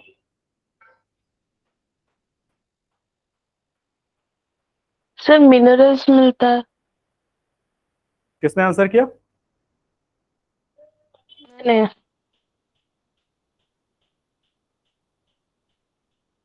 सॉरी, किसने? Sir Vedashrita. Akshita, okay, yes, Vedashrita. Yes, that's wonderful. सबसे बड़ा इंपॉर्टेंस है कि मिनरल्स का पूरा स्टोर हाउस हमारा प्लेटू ही है, माउंटेन्स नहीं है। सर क्योंकि क्यों है हाँ, मिनरल्स सिर्फ प्लेटू में ज्यादा मतलब स्टोर क्यों है? हाँ, हाँ, देखो क्या है, अगर प्लेटूज का फॉर्मेशन का रीजन अगर तो आपको ध्यान है, तो प्लेटूज मतलब क्या बोलना चाहिए कि प्लेटूज जो है, कैसे बताना है, हाँ चलो मैं, जैसे अगर एक माउंटेन बना, माउंटेन से जो रह गया नीचे का वो है प्लेटू, बाय द वे, है ना, जो बच गया वो प्लेटू है।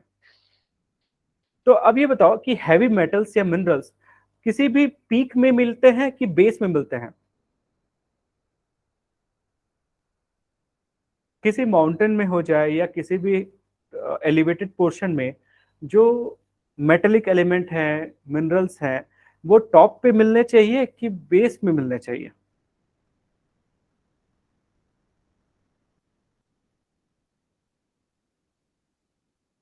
सर बेस में अगर सर।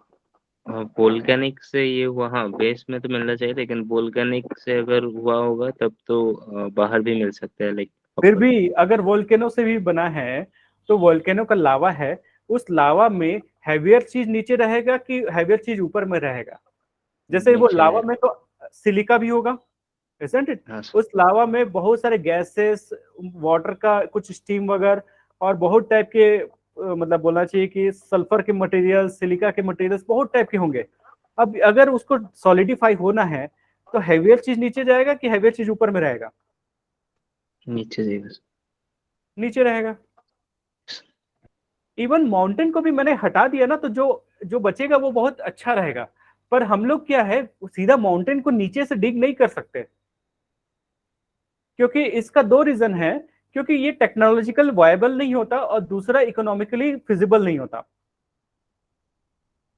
टेक्नोलॉजिकली फिजिबल नहीं होता और इकोनॉमिकली वायबल नहीं होता। माउंटेन को डिग करना it is not easy task. एक टनल बनाने में कितना टाइम लग जाता है अगर हम लोग को ट्रेन को लेके जाना है? Plateaus are easy. प्लेटूज में क्या है, ट्रीज ज्यादा नहीं होते, है ना। प्लेटूज में आपको ना टेरेन इजी होता है, आराम से चढ़ पाते हो, आराम से डिगिंग कर पाते हो। With the level of technology which is available even in developing countries, we will be able to exploit the minerals of the plateaus, but we are not able to exploit the minerals of the mountains like Himalayas. फिर क्या है कि बहुत सारे plateaus जो होते हैं वो mostly crude form of mountains होते हैं, या जो बचा कुछ है बहुत अच्छा पोर्शन रहता है, क्योंकि जो लाइटर पोर्शन है वो तो इरोड होकर निकल जाएगा रिवर के साथ। आप सोचो, जो लाइटर एलिमेंट होगा वो तो हवा के साथ, रिवर के साथ वो तो दूर चला जाएगा। तो जो बच जाएगा, even foot hills of the mountains में जो बचे रहेगा, वो ऐसा मटेरियल होगा जो सॉलिड होगा, जो सॉलिड होगा, मेटेलिक होगा, हार्ड होगा, वैसे मटेरियल्स बचेंगे, बाकी तो ओशियन में चले जाएंगे। अगर जैसे अब देखो, माउंटेन के तो बहुत टाइप आपने सुना होगा। सेडिमेंट्री माउंटेन, इंडिया में जो जो माउंटेन्स आप जानते हो मोस्टली सारे सेडिमेंट्री ही है। सेडिमेंट्री मतलब सेडिमेंट में कुछ अपने को काम के मिलते हैं क्या? सेडिमेंट्री माउंटेन में आपको काम के सिर्फ लाइमस्टोन, डोलोमाइट, यही सब मिलेंगे जिसमें सीमेंट का फैक्ट्री चल पाता है। हमारा विंध्या ले लो, हमारा अरावली ले लो, या हमारा हिमालय ले लो, ये तीनों जो माउंटेन्स जो हमारे पास बड़े बड़े माउंटेन्स हमारे पास दिखाने के हैं, इनके पास कुछ नहीं है। इनके पास सैंडस्टोन है, इनके पास लाइमस्टोन है, इनके पास डोलोमाइट है, जो कि सीमेंट बनाने के लिए काम आएगा। बट वो मेरे आयरन का एक्सप्लॉयटेशन, गोल्ड या कोई भी हैवी मेटल्स के एक्सप्लॉयटेशन के लिए वो काम का नहीं है। काम का कौन है? जो मेरा नालायक बच्चा है, और वो नालायक बच्चा कौन सा है? प्लेटूज। वो प्लेटूज ही एक्चुअल में मुझे रिजल्ट देते हैं, वही प्लेटूज ही मेरे को उसमें मेरे को ज्यादा मिनरल्स मिलते हैं।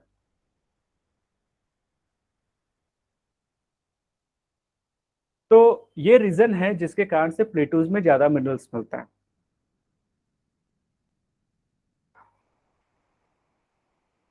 इकोनॉमिक सिग्निफिकेंस में देखा जाए कि तो most of the minerals of the world is found in the plateaus.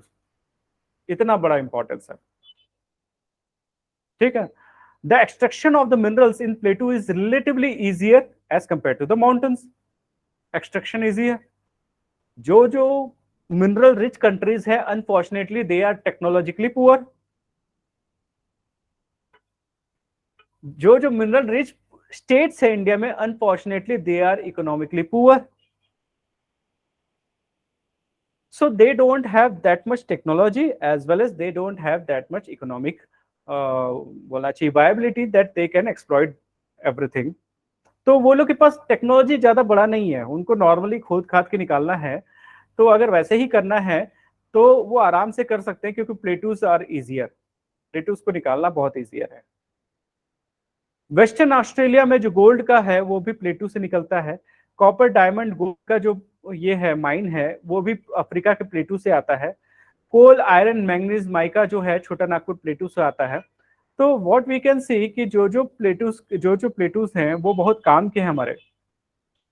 But plateaus से भी हम लोग हाइडल पावर बना सकते हैं, क्योंकि plateaus are relatively more tectonically stable as compare to mountains.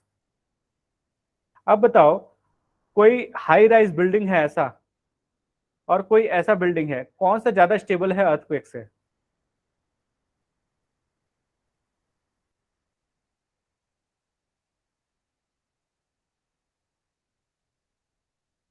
जो बेस के पास है, isn't it?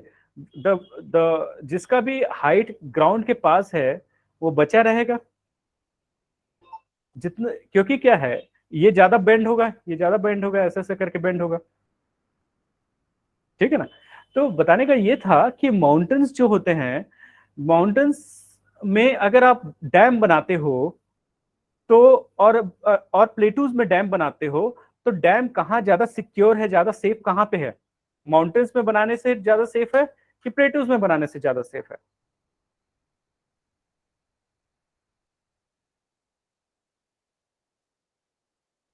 प्लेटूज। प्लेटूज में। तो अगर हाइडल पावर जनरेट करना है मेरे को, तो प्लेटूज एक अच्छा सोर्स है जहां पे मैं हाइडल पावर को जनरेट कर सकता हूं, ठीक है ना। तो यस, बट ज्यादा एनर्जी हम लोग को श्योरली माउंटेन में मिलेगा, बट टेक्नोलॉजिकली हम लोगों को बहुत सोच समझ के करना पड़ेगा। ऑलरेडी जोशीमठ जैसा एग्जांपल हम लोग ने देखा है, तो हम लोग डैम रैंडमली कहीं पे नहीं बना सकते। फुल क्लाइमेट होता है। एनिमल रेयरिंग के लिए माउंटेन ज्यादा अच्छा है कि प्लेटूज ज्यादा अच्छा है एनिमल रेयरिंग के लिए?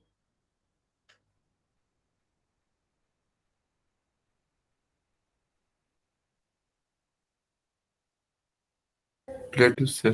देखो, जो हार्श क्लाइमेट होता है वहां पे एनिमल्स ज्यादा नहीं सरवाइव कर पाते। जितना हार्श कर दो उतना कम एनिमल सरवाइव कर पाएंगे, है ना। और जितना नॉर्मल क्लाइमेट होगा, cool climate is okay rather than cold climate, ठीक है ना। तो ये है। तो एनिमल रेयरिंग एंड एग्रीकल्चर के लिए प्लेटूज ज्यादा इंपॉर्टेंट है। किसी का कोई हैंड रेज किया था क्या? किसी ने कोई क्वेश्चन है?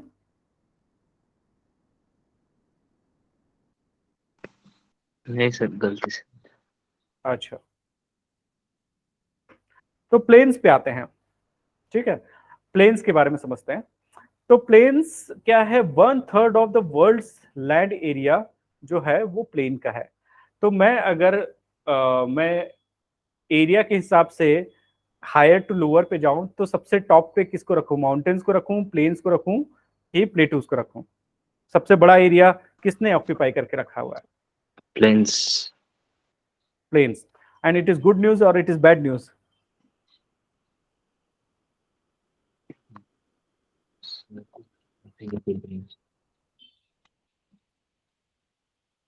मतलब इट इज गुड और it is bad? Good sir. It is good, क्योंकि पूरे वर्ल्ड का सेटलमेंट प्लेन में ज्यादा होता है कि प्लेटूज में ज्यादा होता है कि माउंटेन में ज्यादा होता है? कहाँ पे ज्यादा सेटलमेंट होता है? प्लेन्स। प्लेन्स, ठीक है ना? यस। तो एग्जांपल है यूरेशियन प्लेन्स, रशिया का स्टेप्स जो है, तो ये सब प्लेन्स के एग्जांपल्स हैं। तो प्लेन्स में भी बहुत टाइप के प्लेन्स हो सकते हैं, स्ट्रक्चरल प्लेन्स है, इरोशनल प्लेन्स है, डिपोजिशनल प्लेन्स है, बहुत टाइप के प्लेन्स हो सकते हैं। तो हम लोग वन बाय वन देखते हैं स्ट्रक्चरल प्लेन्स क्या होता है। नाम से क्या लग रहा है? ऐसा प्लेन्स जो स्ट्रक्चरल है, ऐसे प्लेन्स जो कि formed by the uplift or subsidence of land due to diastrophic force causing upliftment of a portion of the land beneath the ocean water or may cause submergence of coastal land under the oceanic water। ऐसे ही पढ़ाना रहता तो मैं क्यों लिखता? बताने का purpose ये है, एक्चुअली क्या है पता है, स्लाइड्स का पर्पस ऐसा नहीं रहता कि उसको पढ़ के समझाया जाए। स्लाइड्स को कभी पढ़ के नहीं समझाना चाहिए, स्लाइड्स को हमेशा से अपने लैंग्वेज में समझाना चाहिए। ये आपके रेफरेंस के लिए कि आप वो सब पॉइंट्स को बताओ, है ना? और आपको भी मटेरियल मिल जाता है और हमको भी बताने में इजी होता है कि कोई पॉइंट हट मत जाए या कोई पॉइंट मिस मत हो जाए। तो स्लाइड बनाना इज ओके। खैर, मैं ये बताना चाह रहा था कि देखो, ये जो प्लेन्स होते हैं, स्ट्रक्चरल प्लेन्स होते हैं, दो तरीके से बन सकते हैं। अगर अब सोचो, प्लेन जो ओशन के नीचे का प्लेन था, जिसको अबिसल प्लेन बोलते हैं हम लोग, वो राइज अप हो गया तो प्लेटू बन गया। वो राइज अप हो गया, ऊपर चला गया तो प्लेटू बन गया। पर अगर वो सी लेवल पे आ गया तो वो प्लेन हटा गया, क्योंकि plateaus are nothing but the plains at higher altitude. Plateaus are nothing but the plains at higher altitude. And what are the plains? The plateaus at lower latitude altitude, or we can say कि plains are the plateaus at the sea level, near to the sea level। तो जैसे emergence हो सकता है वैसे submergence भी तो हो सकता है भाई। कई बार जो फोर्सेस होते हैं जिसको डायस्ट्रॉफिक बोलते हैं, डायस्ट्रॉफिक मतलब ऐसे मोमेंट जो कि स्लो होते हैं, कैटास्ट्रॉफिक मतलब ऐसे मोमेंट जो कि फास्ट होते हैं। आपको ऐसा में बोले कैटास्ट्रॉफिक मतलब ऐसा तो नहीं है कि स्लो हो रहा है, ऐसा तो है नहीं। कैटास्ट्रॉफिक मतलब फास्ट, एंड उसका अपोजिट है डायस्ट्रॉफिक। तो डायस्ट्रॉफिक मतलब डायस्ट्रॉफिक प्रोसेस से ही कॉन्टिनेंट बनते हैं, धीरे धीरे करके इमर्ज कर गए, धीरे धीरे करके डूब गए, ठीक है ना, डायस्ट्रॉफिक। तो यहाँ पे लिखा हुआ है वर्ड डायस्ट्रॉफिक। तो क्या होता है, बाय द वे, ओशियन का पोर्शन धीरे से अपलिफ्ट होके प्लेन पे आ गया, सी लेवल पे आ गया तो प्लेन बन गया, और ऊपर चला गया तो प्लेटू बन गया। मतलब the same process has been involved, just it is the difference between the plateaus and plains are कि कौन से एरा पे आप देख रहे हो, on which area you are experiencing. By the way, जिस प्लेन को आप अभी एक्सपीरियंस कर रहे हो वही कई मिलियन साल बाद प्लेटू बन जाएगा, नोबडी नोज। और एल्स जो प्लेटू था वही जब सबमर्जेंस करके प्लेन बन गया, नोबडी नोज। पर होता यही है कि कितना लेवल का अपलिफ्टमेंट हुआ, अगर ज्यादा हो गया तो प्लेटू बन गया, नीचे हो रहा गया तो वो प्लेन बन गया। तो structural plains are nothing but the areas which has been emerged from the oceanic plane, or else the plateaus which has been submerged up to the level of sea। तो ये दोनों प्रोसेस में endogenic forces are involve, मतलब अर्थ के अंदर का forces involve है। For example, great plains of the USA which are surrounded by Mississippi plains in the east and Rockies in the west। एक साइड में रॉकीज है और एक साइड में मिसिसिपी है। ये दोनों के बीच में जो प्लेन लैंड बना है जिसको ग्रेट प्लेन्स बोलते हैं, which are the most productive lands of the America, which helps for the agricultural activity of the USA। those areas are great plains, Rockies के राइट साइड में, मिसिसिपी के left side में। Now I won't be showing Google Earth all the time, आप imagine करो। वैसी है Coromandel, Coromandel plains which is the result of the mild subsidence followed by sedimentation. Can someone explain me this line? इस line को कोई मुझे explain कर सकता है? कोरोमंडल, पहले तो ये बताओ कोरोमंडल प्लेन कहाँ पे है? ईस्टर्न कोस्ट में जाऊं कि वेस्टर्न कोस्ट में जाऊं? ईस्टर्न कोस्ट में जाऊं तो उड़ीसा के पास जाऊं कि मैं तमिलनाडु के पास जाऊं? वेस्टर्न कोस्ट में जाऊं तो गोवा कर्नाटक के पास जाऊं कि मैं चला जाऊं कहाँ पे जाऊं, कि केरला के पास जाऊं? मैं कहाँ जाऊं? कोरोमंडल कहाँ पे है? तमिलनाडु की तरफ। तमिलनाडु के पास जाऊं? आयन, हाँ। आपने आंसर किया क्या? हाँ सर।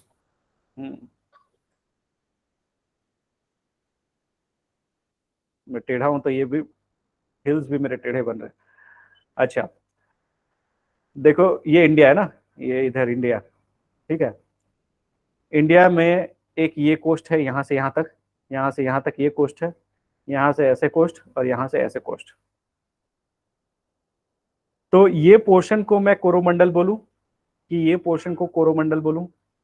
1 2 3 4, कौन सा एरिया कोरोमंडल कोस्ट है? 2 वाला। 2 की 1? 2 वाला। 2 वाला। शेखर, हाँ सर। 2 है कि 1 है कि 3 है कि 4 है?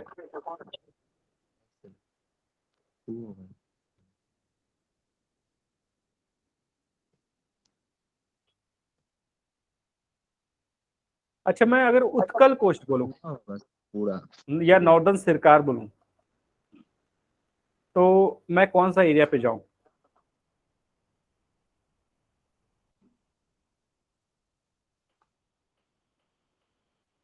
उत्कल जलधि तरंगा, है? उत्कल कोस्ट कौन सा है?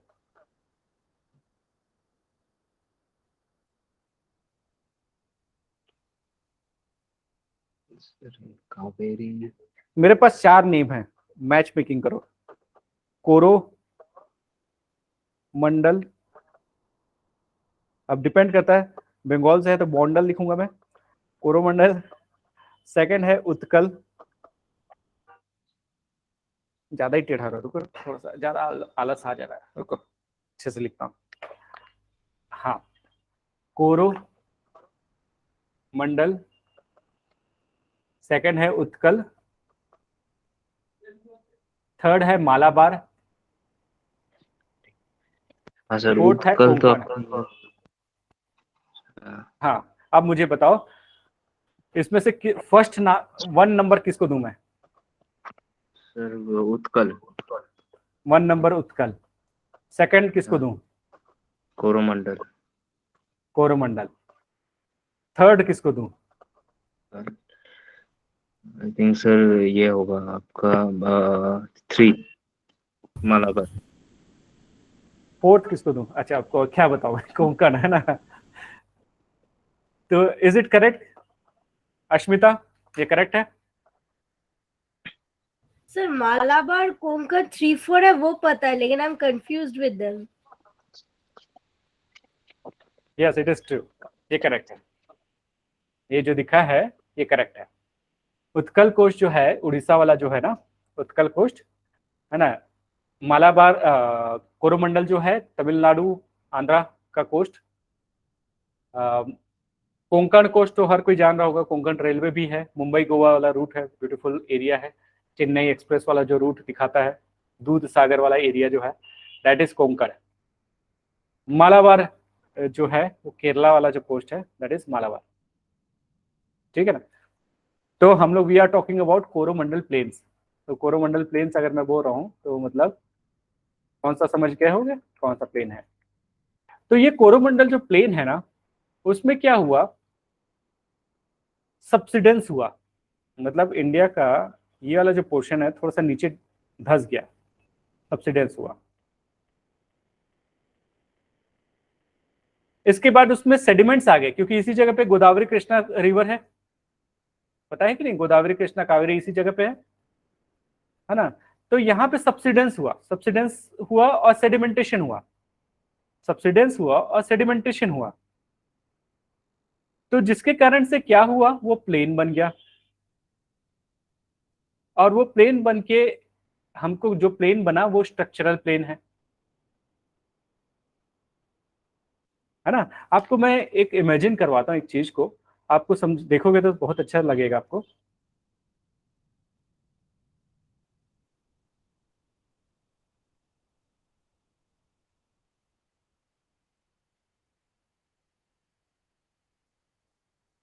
We are talking about this coast, है ना, ये जो कोस्ट दिख रहा है इसके बारे में हम लोग बात कर रहे हैं।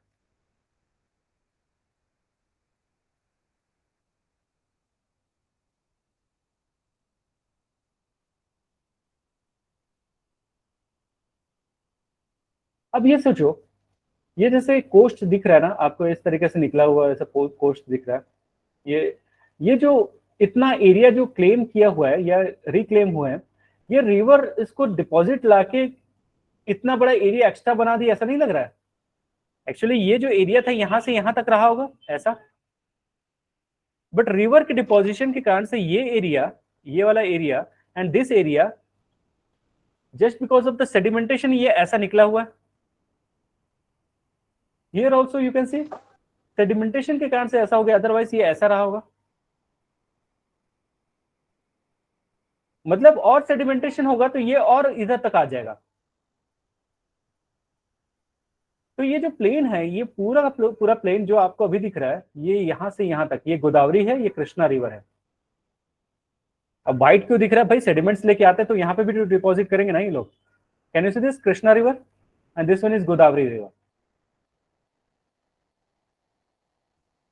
इसी को जोड़ने की बात चल रही थी Polavaram project, if you remember, मेरे ख्याल से 2020 में क्वेश्चन आया था पोलावरम प्रोजेक्ट के बारे में, ठीक है ना। इसको ये दोनों को जोड़ने की बात चल रही है।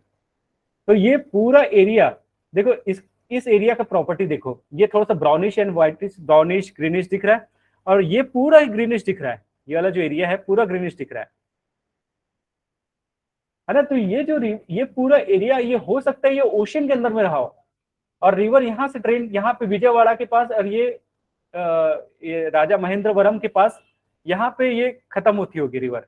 पर रिवर ने इतना सेडिमेंटेशन करके पूरा प्लेन बना दिया। ये तो गोदावरी कृष्णा की बात कर रहे हैं, और भी देखो कावेरी, यहाँ पे भी ऐसा उठा हुआ पोर्शन है,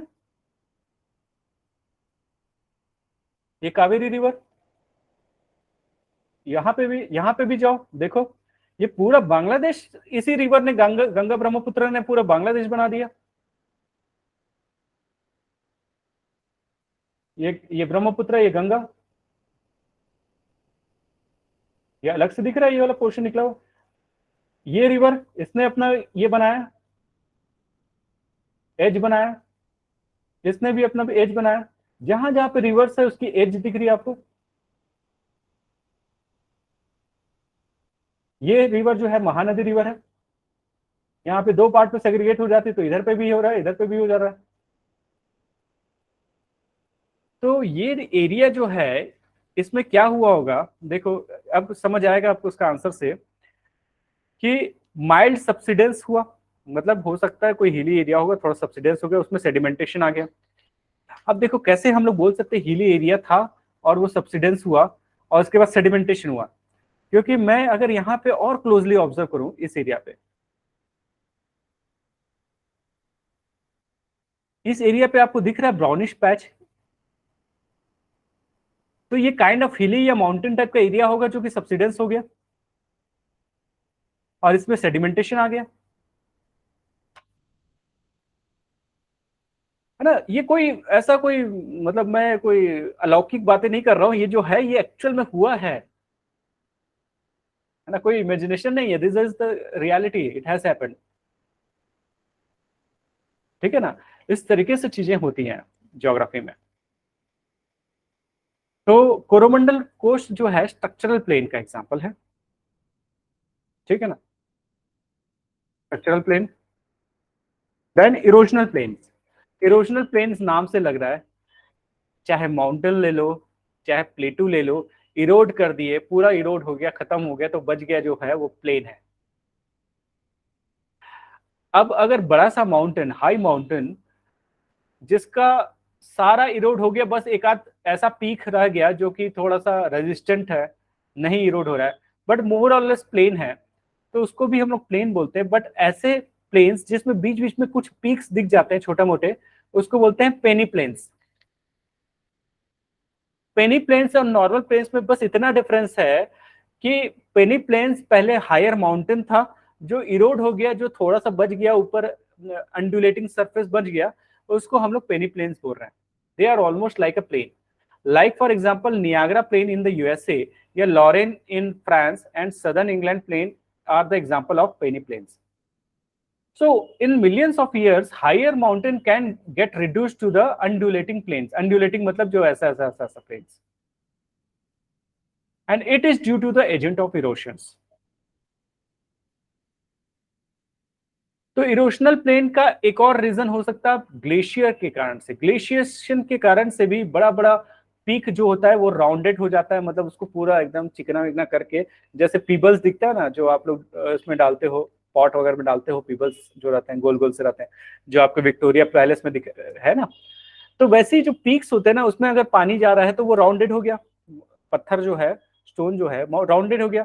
अगर यही हिल के ऊपर पूरा ग्लेशियर चल रहा है तो वो पूरा पीक्स जो है राउंडेड हो जाते हैं, स्मूथ हो जाते हैं, ठीक है ना। तो वैसे प्लेन को ग्लेशियल इरोशन के कारण से जो प्लेन बनता है उसको ऐसा बोलते हैं ग्लेशियर इरोशनल प्लेन। कश्मीर जो इंडिया में है, या नॉर्थ वेस्टर्न यूरेशिया का जो पार्ट है, या नॉर्थ अमेरिका का पार्ट है, जहां पे भी ग्लेशियर मिलेंगे वहां पे ही मिलेंगे, सीधी सी बात है। तो प्लेन्स जो है, इरोशनल प्लेन का एग्जांपल अगर मैं देता हूं, तो वो माउंटेन रिड्यूस होके हो, या प्लेटू रिड्यूस होके हो, या एक माउंटेन ग्लेशियर के इरोशन के कारण से बन जाए प्लेन, तो दो ज्यादा इरोशनल प्लेन्स, ठीक है। फिर एक विंड के इरोशन के कारण से भी प्लेन बन सकता है कि विंड के इरोशन के कारण से प्लेन बन सकता है। फिर एक कास्ट प्लेन्स होते हैं। कास्ट प्लेन्स ऐसे प्लेन्स होते हैं कि वाटर के कारण से डाइल्यूट होके, वाटर के डिसॉल्व होके, अब जैसे मैंने बताया कि विंध्या जो है लाइमस्टोन का पहाड़ है, विंध्या जो है लाइमस्टोन का प्लेटू है, प्लेटू ने माउंटेन है। अब उसमें ज्यादा रेनफॉल होगा तो लाइमस्टोन का प्रॉपर्टी क्या है, वाटर डिसॉल्वेबल है, तो वाटर डिसॉल्व होके जो बच गया वो प्लेन जो हो जाता है, that is karst plain. And that weathering is due to chemical weathering. जैसे यूगोस्लाविया का एरिया है, यूगोस्लाविया का जो प्लेन है वो कास्ट प्लेन है, क्योंकि वाटर में डिसॉल्व होके हुआ है। विंड से इरोड होके प्लेन्स बनते हैं, उसको पेडी प्लेन बोलते हैं। वाटर से जो इरोड हो रहे थे उसको पेनी प्लेन्स बोल रहे थे। ग्लेशियर के कारण से इरोशन हो रहे थे, उसको हम लोग क्या बोल रहे थे, प्लेन्स ऑफ ग्लेशियल इरोजन, है ना, इस तरीके से। तो हर एक प्लेन उसके एजेंट को के नाम पे बना हुआ है कि कौन सा प्लेन उसको इरोड करता है। तो इरोशनल प्लेन के 4 एग्जांपल है ना, एक तो पेनी प्लेन, एक glacial erosion plain, wind eroded plains and karst plains, ठीक है ना। तो pediplains you can see, जैसे ये माउंटेन है, ये इतना रिड्यूस हो गया, कितना बड़ा माउंटेन रहा होगा, रिड्यूस हो के इसका जो सारा कचरा यहाँ पे आके प्लेन बना दिया, लाइक दिस। ये पूरा यहाँ पे जो प्लेन बन जाता है, यहाँ पे ये पूरा प्लेन्स का डिपोजिशन हो जाता है, उसको क्या बोल रहे हैं, पेडी प्लेन। ये माउंटेन था, विंड चल चल के यहाँ पे डिपोजिशन कर दिया, जो प्लेन हुआ दैट इज पेडिमेंट्स या पेडी प्लेन्स, ठीक है ना। Karst plain you can see, karst plain ये आपको दिख रहा है। एक और प्लेन हो सकता है डिपोजिशनल प्लेन, डिपोजिशन के कारण से जो प्लेन बनते हैं। अब रिवर कहीं पे डिपॉजिट करते जाती है और उसके कारण से कोई डिप्रेशन वाला एरिया जो नीचे सी लेवल से काफी नीचे है वो प्लेन बन गया और वो बहुत fertile land of the world बन जाता है। तो रिवर के डिपोजिशन के कारण से जो प्लेन बनते हैं उसका रीजन होता है agents, geomorphic agents, and it is the plains of the accumulation, ठीक है ना। तो रिवर के डिपोजिशन का प्लेन्स का एग्जांपल है नॉर्दर्न प्लेन्स ऑफ इंडिया, है ना, flood plains of Mississippi, Egypt का डेल्टाइक प्लेन, है ना, ये सारे प्लेन्स जो है ग्रेनरीज ऑफ द वर्ल्ड कहलाते हैं, मतलब जैसे यांगसे प्लेन, मेकोंग, साल्विन, इंडिया का फ्लड प्लेन खदर और भांगर जिसको बोलते हैं, ये सारे डिपोजिशनल प्लेन का एग्जांपल है। तो इंडिया का जो यूपी, बिहार और बंगाल है, दैट इज डिपोजिशनल प्लेन, है ना, ये डिपोजिशनल प्लेन है। खदर और भंगर में बस छोटा सा डिफरेंस है, खदर न्यू प्लेन है और भांगर ओल्ड प्लेन है, ठीक है ना।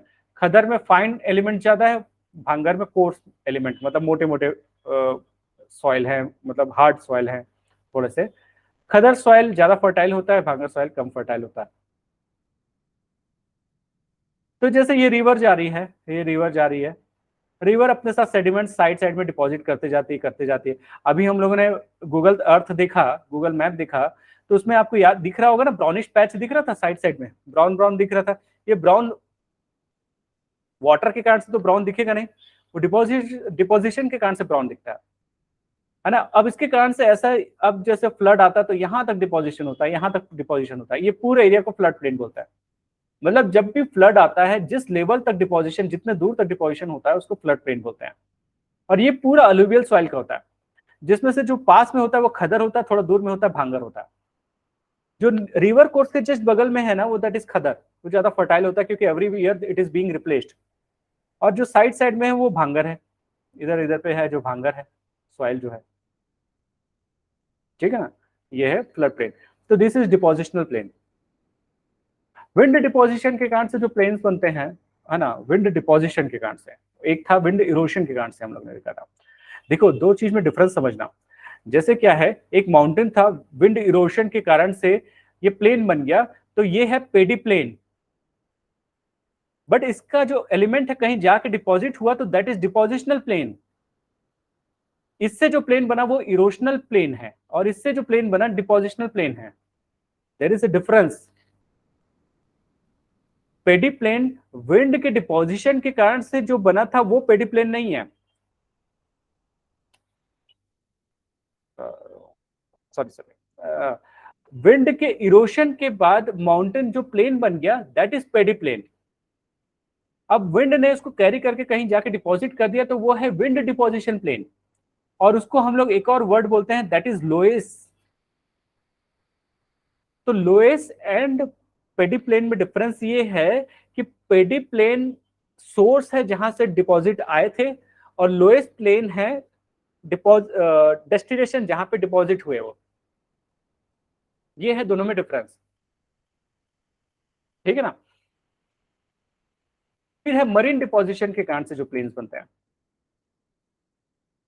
मरीन क्या है, ओशियन जो होता है, कई कई बार ना मरीन ट्रांसग्रेशन कर जाती है, अंदर चले जाती है, और कई कई बार मरीन पीछे हट जाती है।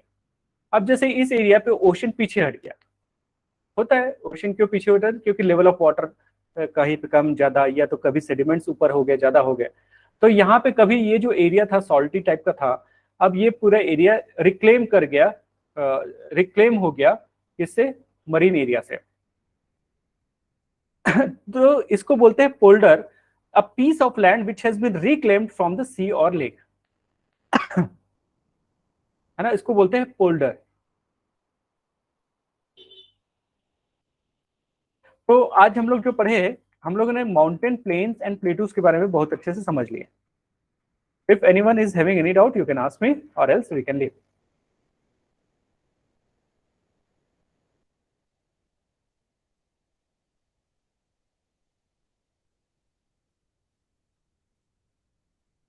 तो I hope everything is fine. तो हम लोग फिर नेक्स्ट क्लास में मिलते हैं, ठीक। पढ़ के रखे रहना, हम लोग I will be asking you the question, ठीक है। चलो बाय, गुड नाइट।